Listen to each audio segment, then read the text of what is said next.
Bonjour et bienvenue dans ce nouvel épisode, c'est un hors-série là du podcast LCLCCV parce que j'avais envie de vous faire un épisode totalement différent de ce que je vous propose d'habitude. Habituellement je réponds à des questions qui touchent davantage à la culture chinoise et pas souvent aux Chinois d'ailleurs. Et là aujourd'hui on est plus dans l'explication et l'information et vous n'avez pas forcément besoin de prendre des notes ou ce genre de choses.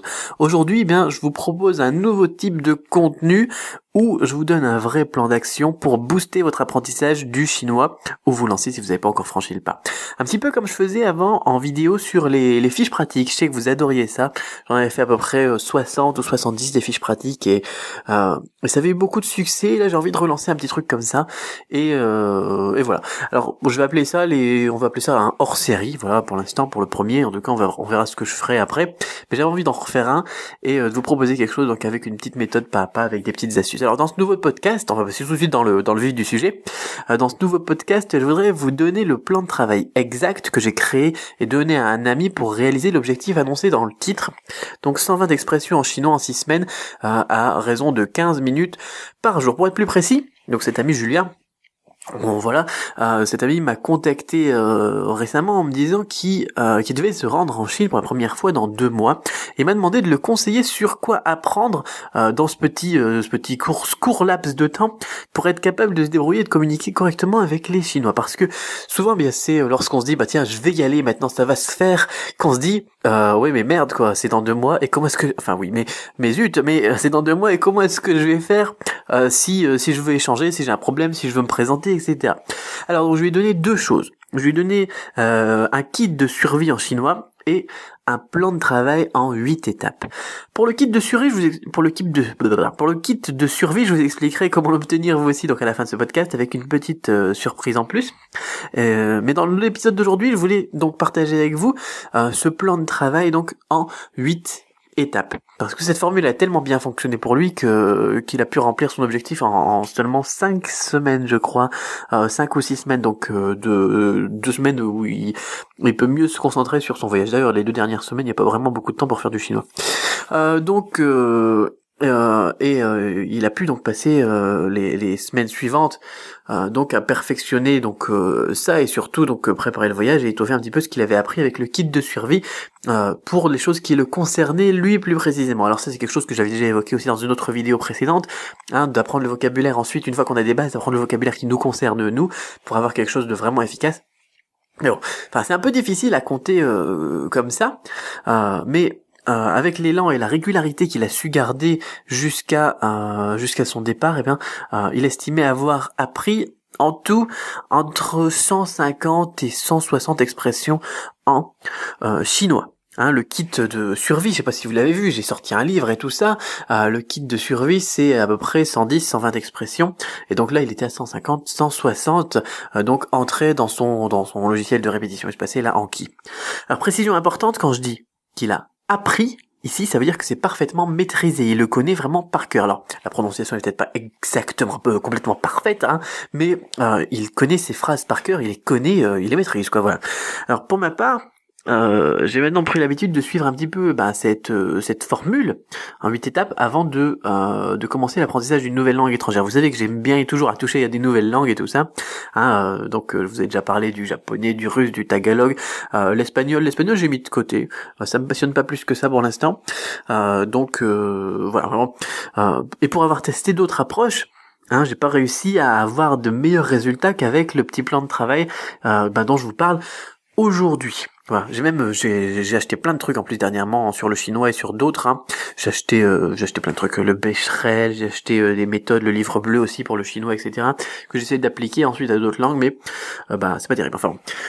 Et puis vous avez peut-être d'ailleurs remarqué aussi que lorsqu'on se met à apprendre une nouvelle langue, la plupart d'entre nous ils font face un petit peu à un constat identique. On n'a pas le truc pour les langues. Moi j'aime bien ça, je parlais avec Eric tout à l'heure sur Skype, et puis il me disait mais j'ai pas le truc pour les langues, et pourtant avec la méthode Cramp, ça marche. Alors je vais vous redire texto ce qu'il m'a dit d'ailleurs, c'était sympathique. Il me dit super la qualité des cours, moi qui suis pas doué dans l'apprentissage, sous-entendu des langues, je trouve que j'assimile pas trop mal. Voilà. On a toujours ce préjugé, on se dit voilà j'ai pas le truc, j'ai pas ce don des langues, ou bien j'ai pas assez de mémoire, ou bien je suis trop vieux, etc. Et bien souvent, cette phrase, ça traduit un petit peu une forme d'impuissance ou de frustration. Et j'admets que c'est lorsqu'on lorsqu'on a l'esprit bien occupé par le boulot, par exemple, par la famille, par toutes les responsabilités, je suis bien placé pour vous le dire d'ailleurs, parce que ces derniers temps c'est un petit peu terrible avec le boulot et les responsabilités, et puis la famille et tout ça pour moi, hein. C'est pour ceux qui ont suivi un petit peu toutes mes péripéties, notamment sur janvier. Lorsqu'on a tout ça, lorsqu'on a l'esprit occupé par tout ça, eh bien apprendre du nouveau vocabulaire, ça peut constituer un travail, ça peut être un travail, voilà, ça peut être pénible, ça peut être fatigant, alors que c'est rigolo d'apprendre une langue, c'est amusant. Donc il faudrait quelque chose qui soit agréable à faire, quoi. Donc si vous êtes dans le même cas de figure et que vous ressentez la même chose, que c'est un petit peu chiant, j'ai envie de dire, d'apprendre la langue, eh bien j'ai une excellente nouvelle pour vous. Les linguistes, ils nous disent que pour se débrouiller dans n'importe quelle langue, comme par exemple indiquer une direction au chauffeur du taxi, hein, quand je dis se débrouiller, demander un numéro de téléphone ou encore se présenter brièvement, etc., vous avez besoin d'un vocabulaire de seulement donc 120 expressions. Avouez que 120 expressions, ça reste un objectif largement atteignable comparé à se dire tiens voilà, si vous voulez parler couramment chinois, il vous faut au moins 1200 expressions, etc., etc. Voilà. Là c'est pas beaucoup au final, et ça paraît tout à fait réalisable en 6 semaines. Et l'autre bonne nouvelle, c'est qu'avec ces 120 mots, enfin ces 120 expressions, vous posséderez déjà de solides bases dans la langue et vous êtes prêt pour aller plus loin. Voilà, c'est un socle, voilà, je sais même pas comment est-ce qu'on pourrait dire ça, c'est une base, quoi, voilà. Donc, sans plus attendre, on va attaquer maintenant en détail ce plan en 8 étapes, hein. Je vous conseille vraiment de prendre un papier et un stylo pour pouvoir prendre des notes et de mettre sur pause si vous avez besoin. On va faire ça vraiment point par point.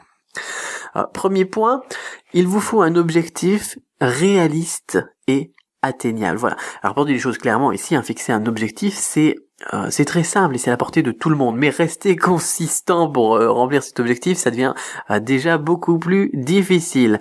Donc pour votre chinois, oubliez donc les grandes listes de vocabulaire ou votre projet de lire le dictionnaire, etc. Comme je vous disais tout à l'heure aussi avec les 1200 expressions. Hein. Les experts, ils nous disent qu'un apprenant, il est capable de retenir 10 à 20 mots par heure d'étude. 10 à 20 mots par heure d'étude. En travaillant bien évidemment. Hein. Donc si vous vous formez 15 minutes par jour, vous pouvez vous fixer un objectif hebdomadaire de 20 à 25 expressions. Hein, donc 15 minutes par jour, ça fait donc on fait le quart, hein, de 10 à 20 mots, et ensuite on multiplie par le nombre de jours pour une semaine, ça fait 20 à 25 expressions. Bon, on n'est pas à faire des maths, mais ça fait à peu près ça. Il ne vous faudra donc que 6 semaines pour atteindre le niveau de débrouillardise. Voilà. Ce fameux niveau de débrouillardise que j'évoquais juste à l'instant de 120 expressions. Donc, 1 mois et demi. En 1 mois et demi, le kit de survie, il sera appris et surtout parfaitement mémorisé. Alors, pour info, moi j'ai pris l'habitude d'écrire clairement et avec des chiffres mes nouveaux objectifs. Voilà. Il faut le noter, il faut mettre votre objectif sur papier, il faut vraiment se le valider, cet objectif. Et je fais en sorte de les avoir sur les yeux le plus souvent possible pour être sûr de rester constant. Il m'arrive de mettre mes objectifs en fond d'écran sur mon ordinateur, de les mettre sur un post-it collé sur mon bureau, etc. Enfin bon. Il vous faut avoir un objectif et il vous faut en fait un petit peu le signer, quoi. Il faut vous dire voilà, c'est un contrat avec moi-même et je vais y arriver. Donc le fait d'écrire un objectif sur un petit bout de papier, ça change vraiment tout. Je vous conseille donc de mettre sur pause maintenant, de faire maintenant, et de mettre votre objectif, que ça soit 120 phrases ou plus ou moins ou n'importe quoi, 120 phrases en 6 semaines ou bien 120 phrases en 3 mois ou bien 120 phrases en 3 semaines, et mettez-le sur papier et dites-vous voilà, moi je vais faire ça. Donc mettez vraiment sur pause et faites-le maintenant. Donc vous allez voir que votre motivation elle va être complètement différente après avoir fait ça. Alors deuxième point, donc après avoir fixé un objectif atteignable, eh bien restez groupé.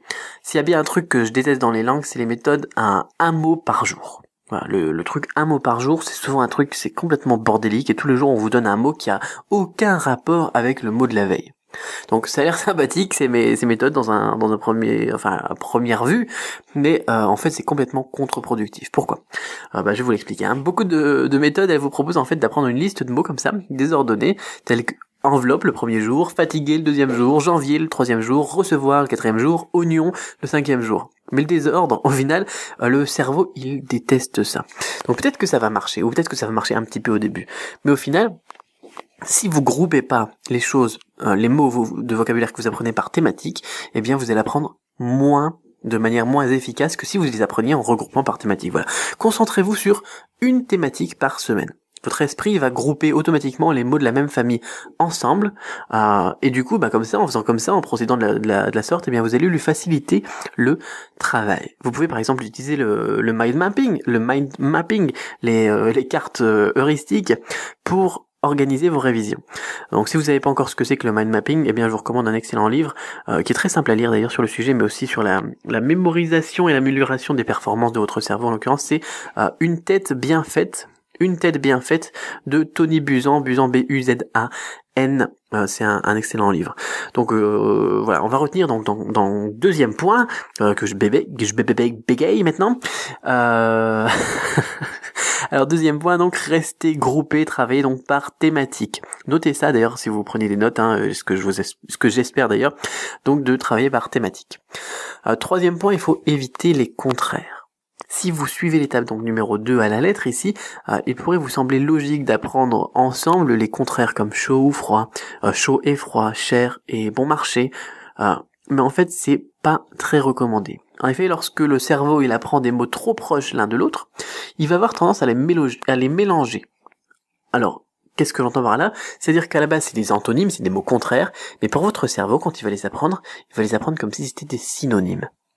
Donc si vous apprenez chaud-froid, c'est des mots très proches effectivement ensemble, eh bien il est possible que lorsque vous demandez un café chaud, votre cerveau il vous donne tout de suite le mot froid à la place de chaud parce que pour lui c'est la même chose et il l'a appris comme ça, c'est collé, c'est ensemble. Donc apprenez pas les mots contraires ensemble. Voilà.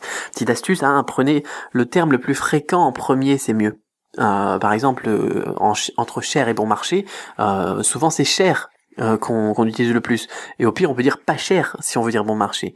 Et donc dans un deuxième temps seulement apprendre le contraire. Voilà. Donc quand vous voudrez dire que quelque chose est bon marché, vous suffira donc de simplement de dire qu'il n'est pas cher. Ça permet en plus de diminuer de moitié la dose de vocabulaire à apprendre. Vous pouvez très bien dans un premier temps d'ailleurs ne pas apprendre les contraires. C'est ce que je recommande dans mon dernier petit bouquin aussi. Voilà. Décortiquer, quatrième point, décortiquer les nouveaux mots. Tous ces conseils sont valables pour n'importe quelle langue, mais c'est encore plus vrai pour le chinois. Vous connaissez ma passion pour l'étymologie, Lorsque vous découvrirez un nouveau mot, jetez un œil à sa structure. Voilà, beaucoup de mots ils sont constitués d'éléments identiques. Pour les langues latines, par exemple, comme le français, l'italien ou n'importe quoi, on pourrait apprendre à reconnaître les préfixes, les suffixes, et même pourquoi pas d'ailleurs les parties centrales des mots, et voir un petit peu ce qu'on peut faire comme nouveauté avec toutes ces différentes pièces du puzzle. Voilà. Donc et la compréhension donc de ces parties, c'est vraiment un avantage non négligeable lorsqu'on apprend un mot composé d'éléments similaires, j'ai envie de dire. Ça vous permettra de faire des suppositions éclairées. Qu'est-ce que j'entends par là? C'est-à-dire que vous allez voir un nouveau mot, vous connaissez pas le nouveau mot, vous savez même pas ce que c'est, ça peut être du français d'ailleurs, mais vous connaissez vous savez par exemple que la fin de ce mot, vous l'avez par exemple comme dans, je sais pas moi, les mots qui se terminent en phi, vous savez que c'est quelque chose qui va être peut-être une science, et pourquoi pas une science de la pensée, comme dans philosophie, quand vous voyez psychologie, psychiatre, etc., là aussi c'est tout ce qui est psychanalyse, vous connaissez, si vous avez l'habitude de reconnaître psy séparément dans les autres trucs, eh bien vous pouvez savoir donc de quoi il est question. Voilà, c'est ça que j'appelle une supposition éclairée. Vous connaissez pas la traduction ou la signification exacte du mot, donc en l'occurrence ici c'est un terme chinois, mais vous pouvez deviner à peu près de quoi ça parle. Voilà. D'ailleurs la méthode Cramp, la méthode d'apprentissage du chinois que j'ai créée là en 2012, elle se base entre autres sur l'historique, l'étymologie, l'évolution des caractères et sur la gestion de l'importantissime répétition espacée ensuite pour bien retenir. Voilà. Beaucoup de personnes viennent me voir et m'avouent avoir beaucoup de difficultés et beaucoup de mal à retenir les caractères chinois d'ailleurs. Et lorsqu'ils basculent sur la méthode Cramp et l'étymologie des caractères, pour apprendre à mémoriser sur le long terme des nouveaux éléments, ça devient tout d'un coup plus facile et plus rapide. Oui, c'est mieux avec une méthode qui est testée et approuvée. Voilà. Alors, lisez, donc point suivant, lisez encore. Voilà, vous avez vu donc les 4 étapes complètes, fixer un objectif réaliste, apprendre donc de manière groupée par thématique. Troisième point, c'était quoi? C'était éviter les antonymes, les mots contraires. Et quatrième point, l'importance de l'étymologie. La 5e étape, elle va vous permettre d'aller beaucoup plus loin. Et c'est quelque chose que les nouveaux apprenants ils font malheureusement pas assez. Il s'agit tout simplement de lire dans la langue apprise. la lecture, ça permet de revoir le vocabulaire appris et de voir les mots dans des nouvelles phrases et de nouveaux contextes surtout. Ça, c'est vraiment très important. Alors attention, ici, je vous parle pas de lire des romans ou des traités de philosophie. Commencez plutôt avec des choses plus simples. Par exemple, un petit exemple en vrac, je sais pas moi, des petits livres pour enfants. Vous pouvez aller sur des sites internet en chinois, peu importe la thématique, des choses que vous aimez, et même d'ailleurs les messageries instantanées avec des correspondants en chinois. Ça, c'est parfait pour la lecture et l'écriture.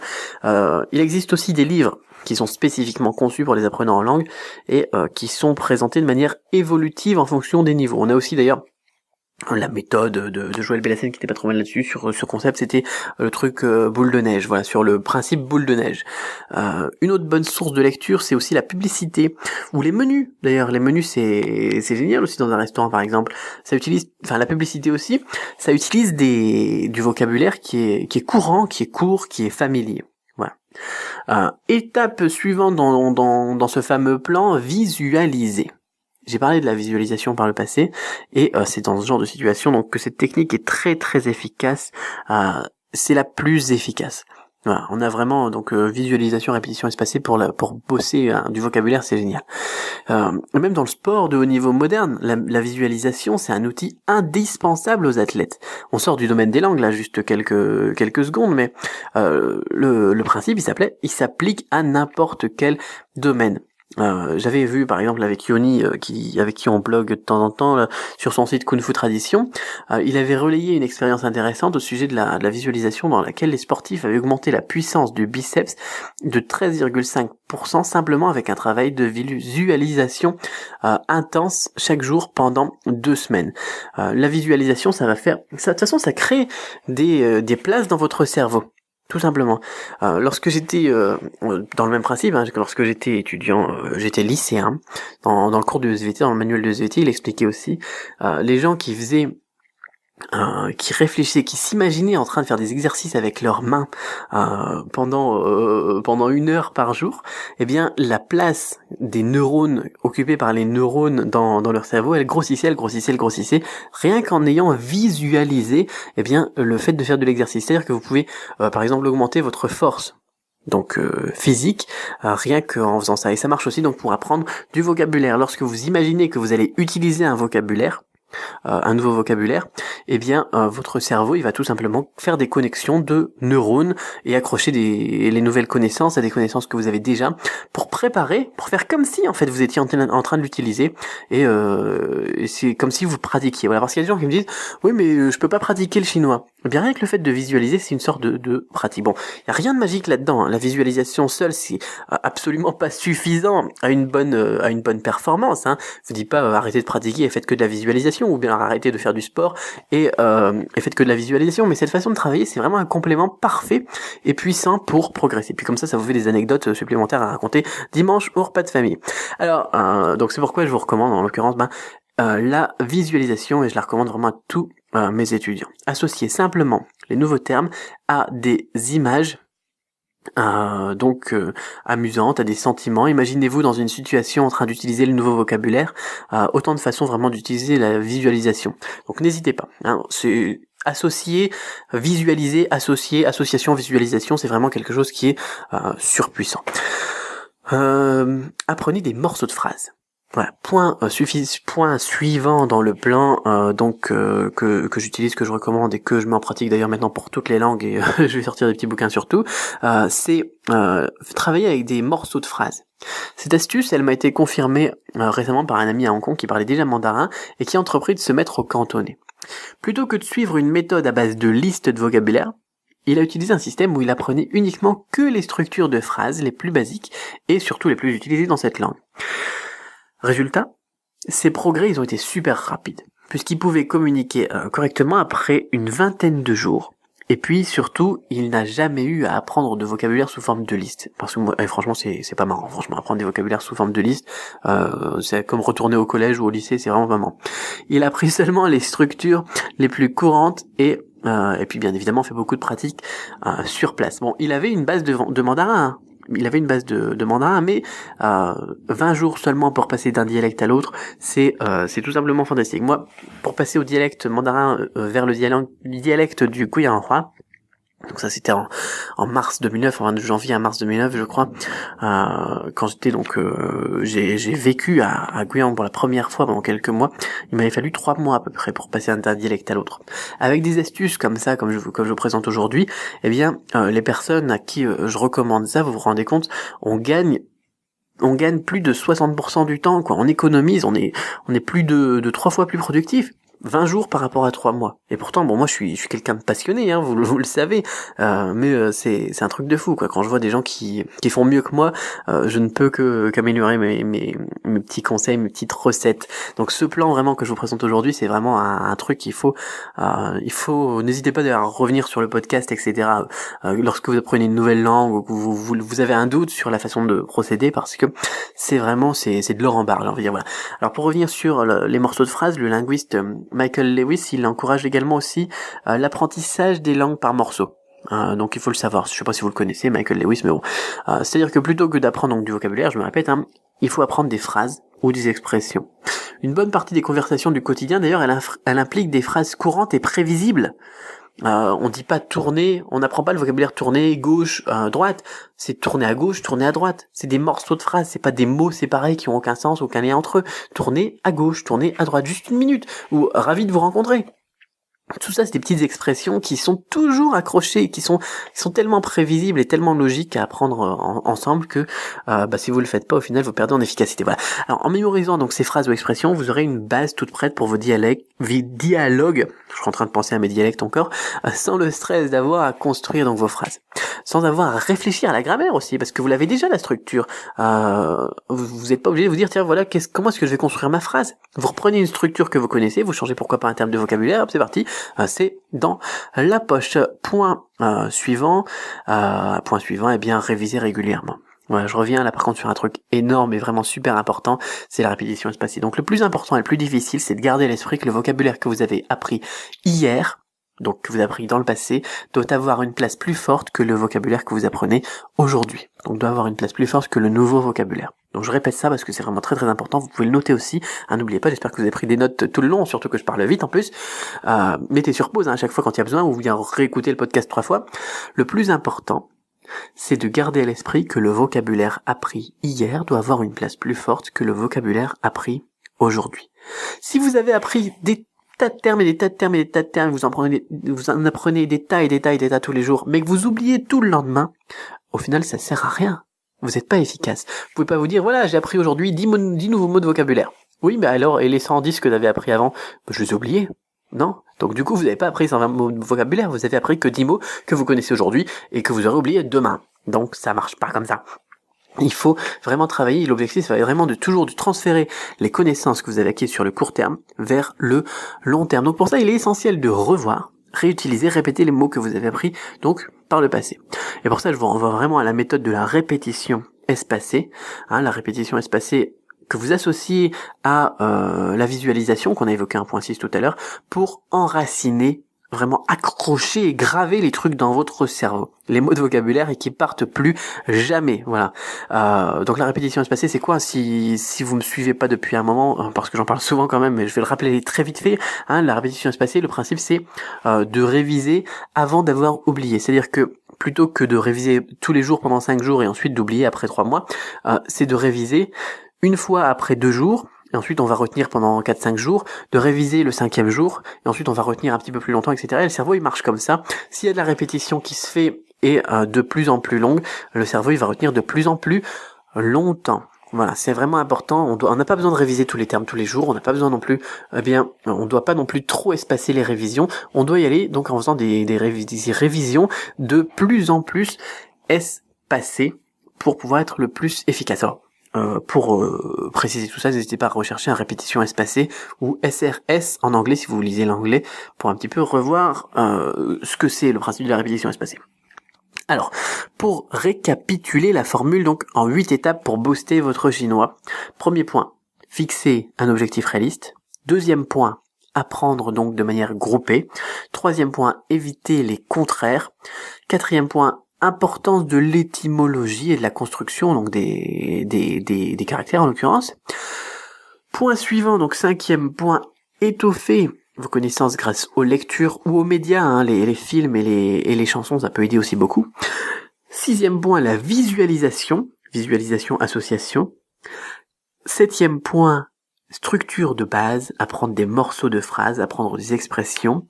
Et 8e point donc de ce fameux plan super efficace, c'est la répétition espacée. Voilà, donc je vous parlais en intro de cet ami donc qui a utilisé, Julien, qui a utilisé conjointement le système en 8 étapes avec le kit de survie du chinois. Qu'est-ce que c'est d'ailleurs exactement le kit de survie du chinois? Donc c'est une méthode dont je vous parlais, complète et rapide, dans laquelle j'ai rassemblé 120 termes et expressions chinoises et qui se divise en 6 grosses thématiques. Ces 120 termes et expressions, elles sont sélectionnées en fonction de leur fréquence d'utilisation. Autrement dit, tout ce que vous apprendrez ici, eh bien ça vous sera réellement, et j'insiste vraiment sur le réellement, utile avec des Chinois en Chine ou avec des Chinois à l'étranger. Si vous avez déjà voyagé, vous avez peut-être dû déjà utiliser un guide de conversation sur place, ou même pourquoi pas, il y a des gens qui prennent des guides de conversation pour aller au café des langues. Le problème avec ce genre de livre, c'est que ça se rapproche davantage du dictionnaire ou de la liste de vocabulaire que d'autres choses. C'est vraiment des listes de vocabulaire en fait. Si par exemple vous avez besoin de dire je me sens pas bien, vous allez devoir ouvrir le livre, chercher la bonne thématique, puis chercher l'expression exacte quand elle existe, quand elle est dans le livre d'ailleurs. Car assez souvent, on trouve même pas la phrase qu'on cherche exactement. L'autre souci, c'est que, en toute honnêteté, vous n'en utiliserez un grand maximum qu'à peine 5% sur toute la durée de votre séjour, car la très grande partie du contenu, ça sera inutile. Les gens, ils aiment bien faire des guides et d'en mettre plein, d'en remettre une couche, et une autre couche, et une autre couche, et une autre couche pour faire, ils doivent peut-être atteindre un quota de page, ou je sais pas. Et au final, on a 80%, 95% des petits guides comme ça de conversation qui servent à rien. C'est marrant à lire une fois, mais au final, on revient jamais dessus. Donc l'idée avec le kit de survie, c'est de créer un système où on supprime tout le superflu et on garde uniquement ce qui va vous être vraiment utile. Je reviens sur l'idée des 120 expressions. Et puis surtout, plus besoin de chercher dans un livre, parce que avec cette méthode, ça va être construit pour que vous puissiez maîtriser toutes les expressions en un temps donné. Donc ici, votre dictionnaire, ça sera votre tête au final. Quand vous aurez besoin d'un mot, quand vous aurez besoin de faire quelque chose, vous le ferez vous-même. C'est ça, c'est pas juste un guide de conversation auquel on va se référer tout le temps, ça va être un outil qui va vous permettre d'apprendre et de maîtriser, vraiment d'apprendre à parler chinois, voilà, naturellement, comme ça. Alors le plus gros avantage de ce kit, donc de survie, c'est que non seulement vous saurez dire l'essentiel, mais en plus, lorsque vous vous retrouverez dans une situation où le vocabulaire vous manque, vous aurez donc les moyens, comme je le dis, de bricoler pour vous faire comprendre malgré tout. C'est vraiment un kit de débrouillardise. J'aime bien le terme débrouillardise, moi. Donc par exemple, si vous n'avez pas dire bon marché parce que vous avez oublié, ou parce que vous n'avez pas pris le mot bon marché d'ailleurs, il vous suffira de dire pas cher. Parce que vous aurez retenu par cœur et de manière donc super efficace le terme cher et le terme de la négation. Vous avez simplement pris un mot que vous connaissez, vous lui avez ajouté une négation. Voilà le genre de choses, entre autres, que vous saurez faire avec ce kit de survie. Et comme je le disais, si vous couplez ce kit avec la formule en 8 étapes que je viens de vous donner, vous allez alors posséder de très sérieuses bases en chinois. Et si vous décidiez de continuer votre apprentissage avec une méthode plus complète, vous auriez alors déjà un gros avantage dans la manière d'apprendre et aussi sur le contenu après. Voilà, alors comment, comme je vous l'ai annoncé en début de podcast, vous pouvez maintenant télécharger ce kit de survie. Dans quelques secondes, vous aurez en main donc le kit complet et vous pourrez attaquer la thématique numéro 1 qui traite du quotidien. À la fin de cette première semaine, vous saurez déjà utiliser 23 formules courantes pour les situations de la vie de tous les jours. Ensuite, la thématique 2, la thématique 3, donc thématique 2, semaine 2, semaine 3, thématique 3, etc. jusqu'à 6 semaines, et donc 6 thématiques. J'ai ajouté également un bonus avec les fichiers audio MP3 de chaque expression du kit. Vous recevrez donc ce kit plus les enregistrements audio juste après avoir donc réservé votre place. Donc ça se passe juste sous le podcast. Si vous écoutez en ligne, les informations sont maintenant affichées. Si en revanche, vous écoutez cet enregistrement en différé sur un lecteur MP3 ou autre, il vous suffit de vous rendre sur la page du-chinois.com/kit-survie, du-chinois.com/kit-survie, KITSURVIE, donc du-chinois.com/KITSURVIE, du-chinois.com/kit-survie. Et jusqu'à samedi prochain, vous aurez le droit d'obtenir ce kit de survie plus les fichiers audio intégraux pour seulement la moitié du prix. Donc pour profiter de votre droit, et je répète, c'est jusqu'à samedi seulement, je vous redonne l'adresse, du-chinois.com/kidsurvie, du-chinois.com/kidsurvie, je vais y arriver, ou vous suivez simplement les explications sur la page où vous avez ouvert ce podcast. Voilà, je vous dis donc à tout de suite de l'autre côté pour attaquer la thématique 1. Salut à tout de suite de l'autre côté.